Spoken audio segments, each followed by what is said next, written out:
UFC 316 just took place. Merab Dvalishvili and still Kayla Harrison and new Vicente Luque cooked. Patchy mix shit the bed. In this video, we're going to be recapping UFC 316. I'm going to give you my immediate reaction and recap to the card. I'm Wyatt, and this is Fight Society.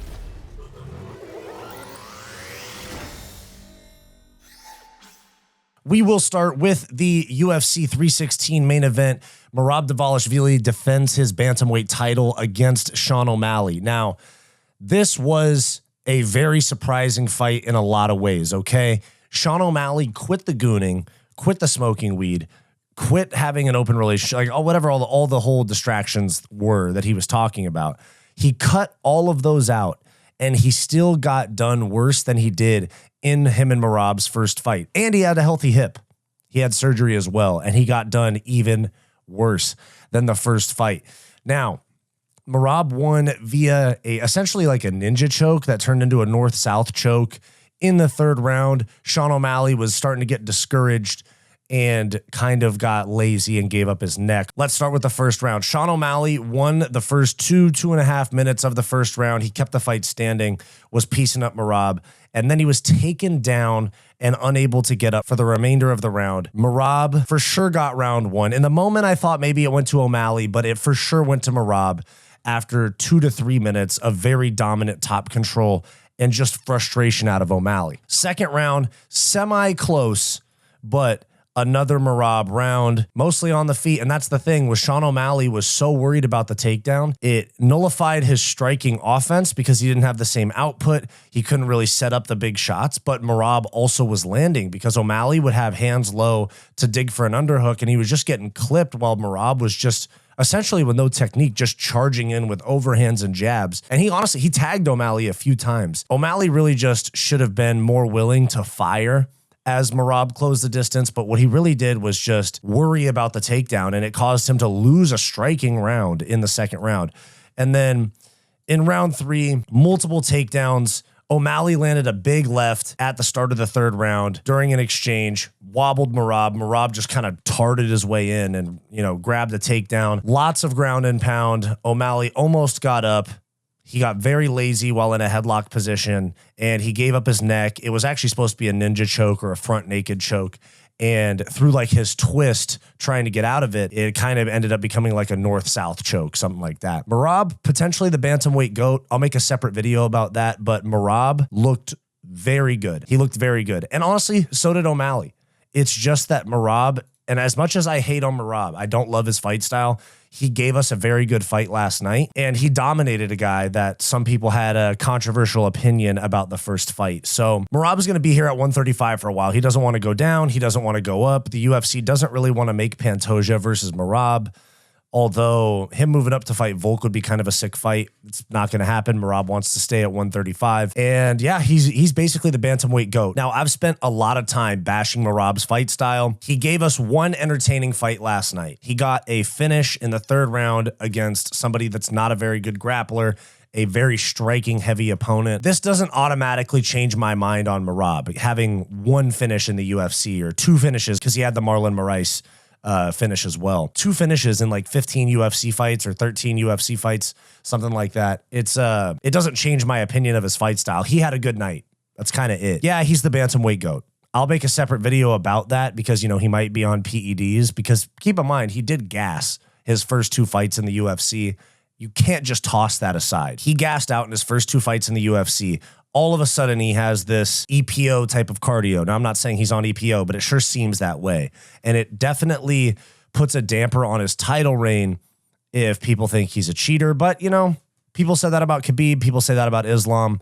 They still end up having plenty of fans. So Merab is definitely the bantamweight GOAT. And I'm just going to have to keep coping. And this division's kind of in shambles now. Like, what's next? Sandhagen lost to Umar, and Umar lost to Merab. Umar rematch.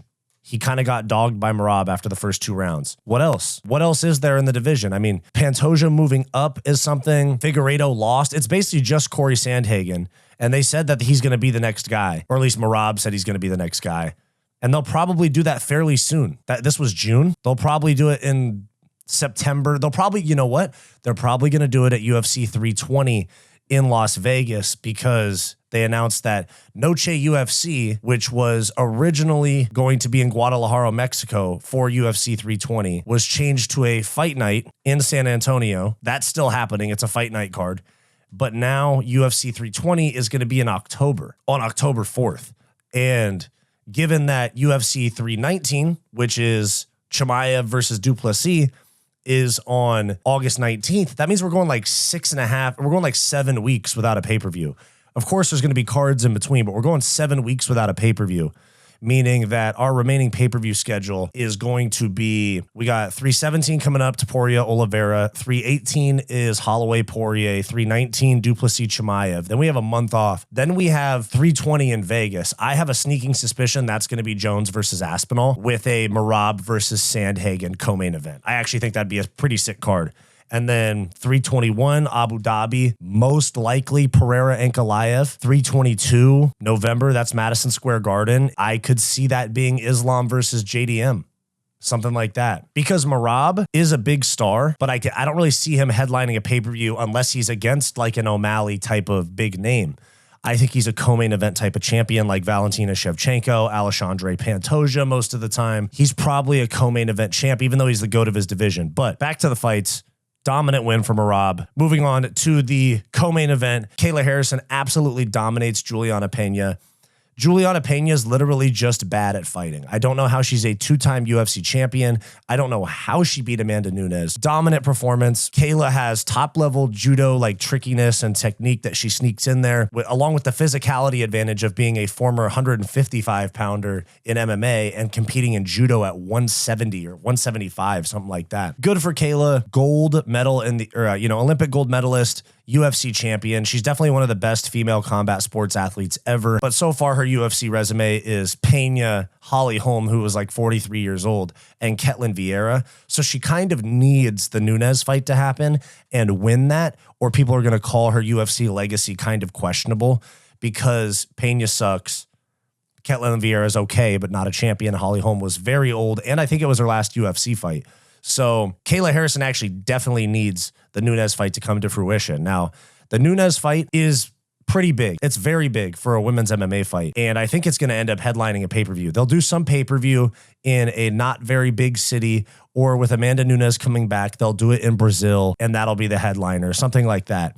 But Kayla Harrison, dominant fashion. Julianna Pena, perfect time and place to become a 2-time champion. I know she fluked a win against Nunes, which we can all kind of agree in hindsight was a super fluke and very much more of a knock on Nunes than a plus on Julianna Pena, because it was really just a bad night that Amanda Nunes mailed in. Pena just took advantage of being in the right place at the right time in a bad division. You know, she probably wouldn't have beat Ronda Rousey. She fluked the win against Amanda Nunes, but then got her ass beat in the rematch. She beat Raquel Pennington in a split decision. Like, she just, has some sort of plot armor in those close fights, to where Julianna Pena, who's like 11-6 or 12-6 now, is a 2-time UFC champion. Not to diminish Kayla Harrison's performance, because she's making a massive weight cut and she looks very good. On the feet, she's a little clunky. Amanda Nunes could expose her there, but overall, she's very well-rounded. She has her wits about her, and she's so physical that you have to get an Amanda Nunes, who's fought at 145 pounds, who is the best female fighter of all time. You have to get her in there, or Kayla Harrison can just run up like 25 title defenses or retire, because there's really nothing left after that fight. So Kayla Harrison, new champion, definitely the Nunes fight next. Moving on from there, we had Joe Pyfer and Kelvin Gastelum. Now, Joe Pyfer, it was a typical Joe Pyfer fight.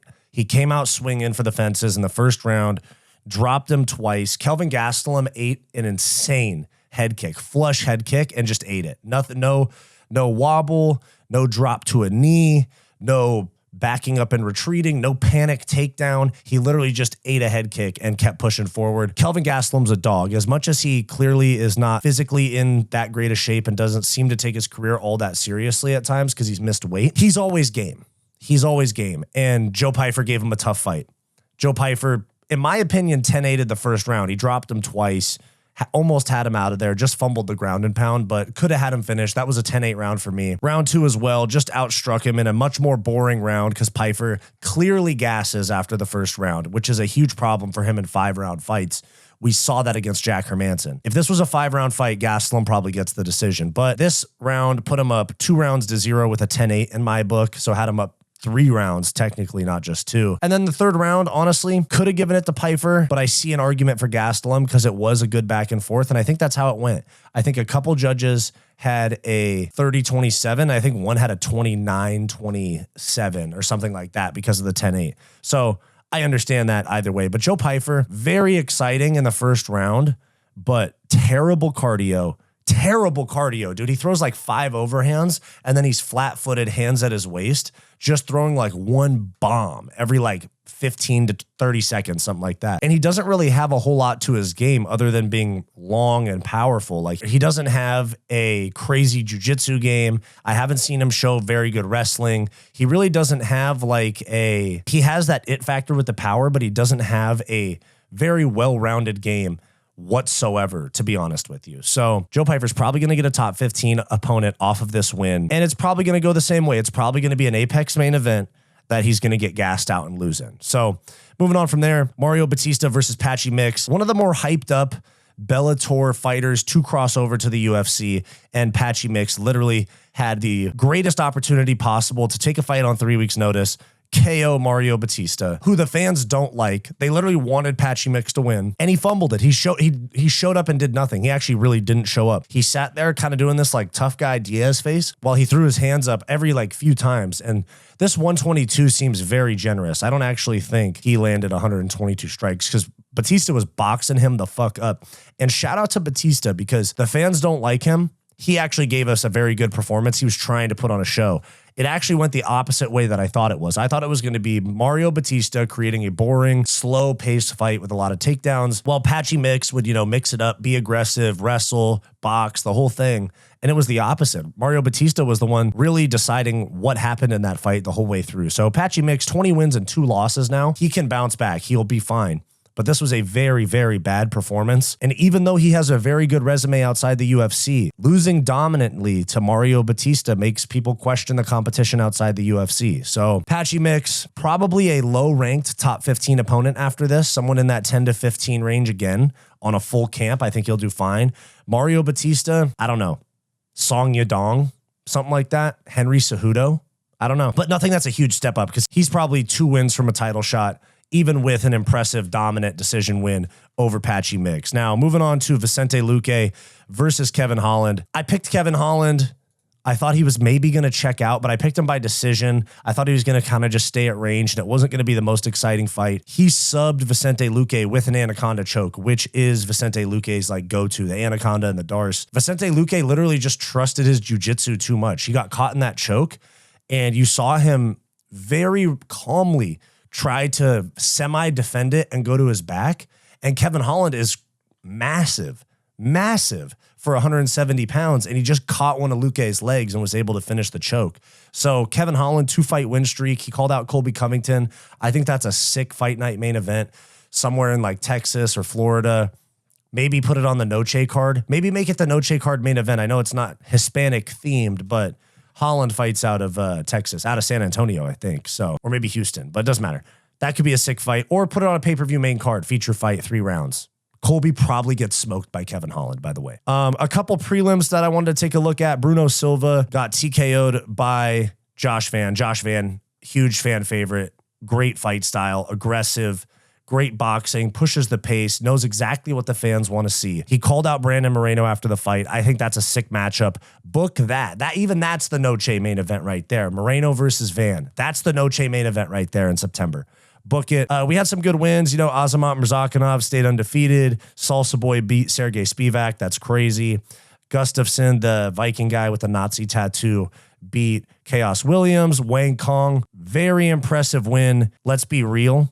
125 is the only good division right now. There's a lot of talent, but 135 cooked and 115 is just dominated by Wei Li. Jusang Wu had a highlight reel knockout. Definitely a problem. Got in the first 28 seconds of the fight. Definitely a problem. He beat Jekka Sering, who's honestly terrible. So it's not like the most impressive win, but the performance was great. A couple other good ones. Mikel Medeiros, decision, win, cool, whatever. Killian Salkild is now 2-0. He beat Anshul Jabli and now Yanal Ashmus. So he's 2-0 in the UFC. I think he has the potential to be a star, especially at 155 pounds. Long, rangy. That's basically the card right there. I mean, it was a good card. Not hating on it. It actually went a lot better than I thought it would, especially given that O'Malley lost. And we had an okay prelim with a couple of bangers, some finishes on the main card. It was dope. But June's great. This is a great month for the UFC. And honestly, this is like this is a great kickoff to it. I'm bummed that O'Malley lost. I kind of knew Merab would win.